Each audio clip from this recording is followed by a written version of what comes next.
السلام عليكم، كي دايرين؟ لاباس عليكم؟ صحتكم لاباس؟ كنتمنى تكونوا بخير وعلى الف خير. كي دايرين مع الدخول المدرسي مع المدرسه هاد الايامات؟ الفيديو ديال اليوم تحت الطلب ديالكم. شحال ديال الميساجات جاوني باش ندير نصائح للدخول المدرسي. طبيعه الحال ما نقول لكمش لا، وحتى انا جبت لك اهم النصائح اللي غتحتاجهم في هذا العام. قبل ما نبداو هذا الفيديو سير جيب ورقه وستيلو وباش تخيط معايا هاد النصائح اللي غنعطيك دابا، راه مهمين بزاف. بلا ما نطول عليكم بزاف، الا كنتم مستعدين خليونا نبداو. اول حاجه، شوف القرايه ماشي كقرايه، ما تشوفهاش قرايه، شوفها كتطوير للفكر، شوفها كبناء للمستقبل، كآفاق. نحبسو هنا ونرجعوا لواحد النقطه. كل واحد فينا عنده اهداف، ياك؟ انا عندي اهداف، انت عندك اهداف اللي كتفرج فيا دابا. كلشي عنده اهداف. يقدر يكون اي واحد في هاد اللاج يقدر يكون عنده واحد الهدف، وكاين اللي الاهداف ديالو كبيره وكاين اللي الاهداف ديالو صغيره. وخاص يعرف كل واحد فينا ان الطموحات ديالو غادي يديرهم، وتكون عنده واحد الثقه انه متاكد انه غيديرهم. ما تكون عنده ذره شك ياخذ القرايه كطريق او لا كمسيره لديك الحاجه اللي انت باغيها، لداك الهدف اللي عندك، لداك الطموح اللي عندك. ندوزو للنقطه الثانيه او النصيحه الثانيه. مثلا انت عندك واحد الفرض الماط، مشيتي جبتي الكتاب، بعتي على كلشي، شريتي الكتاب، بديتي كتراجع، بديتي كتحفظ. هنا خاصك تعرف انك درتي واحد الحاجه، انك مشيتي بعتي على باش تكلوري في انستغرام، بعتي على التليفون، بعتي على باش تخرج مع فلان، مع صاحبتك ولا مع صاحبك، ومشيتي شديتي الكتاب وبديتي كتراجع. ما جاتش عندك ماماك وحيدت لك التليفون، هي عاد حيدت لك، قالت لك ملا ما تخرجش وعاد عطاتك الكتاب باش تحفظ. ما درتهاش. عرف انك صافي مسؤولي على راسك، وليتي هاز مسؤوليه انك خاصك تقرا. يعني ما تستناش شي واحد يجي يحيد لك التليفون وتيحيد لك ويعطيك الكتاب ويقول لك لا ما تخرجش عاد تقرا انت. لا كون مسؤول على راسك. انت اللي غادي تبعد هذا. قول لك ما شي حاجه قلت الله اكبر، موراها غتمشيو وغتراجعوا. النصيحه اللي موراها باش تجيب واحد النقطه اللي انت كتحلم بها.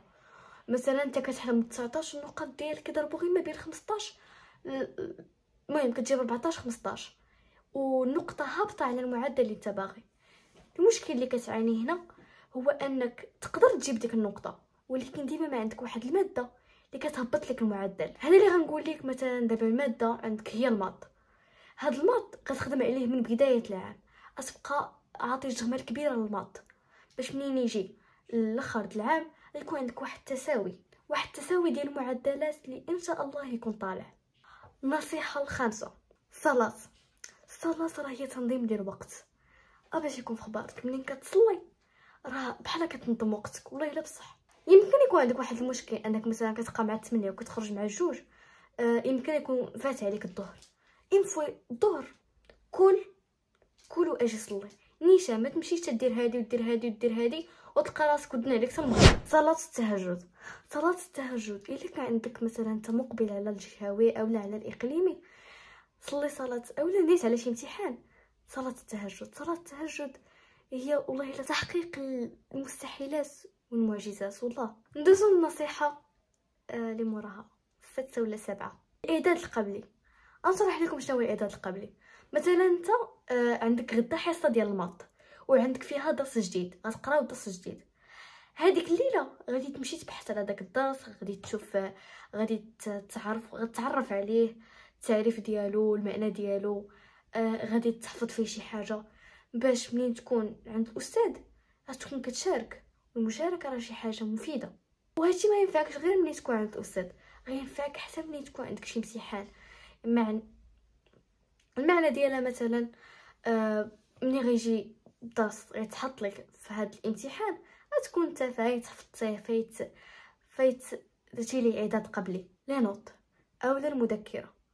ضروري ما تكون عندك واحد المذكره ملي يكون الاستاذ كيشرح تبقى تكتب دوك النقاط الاساسيه. مثلا انت واحد الدرس ما فهمتي فيه حتى شي حاجه معقد، الاستاذ كيشرحو غادي تكتب دوك النقاط اللي معقدين بزاف ودير الحلول ديالهم.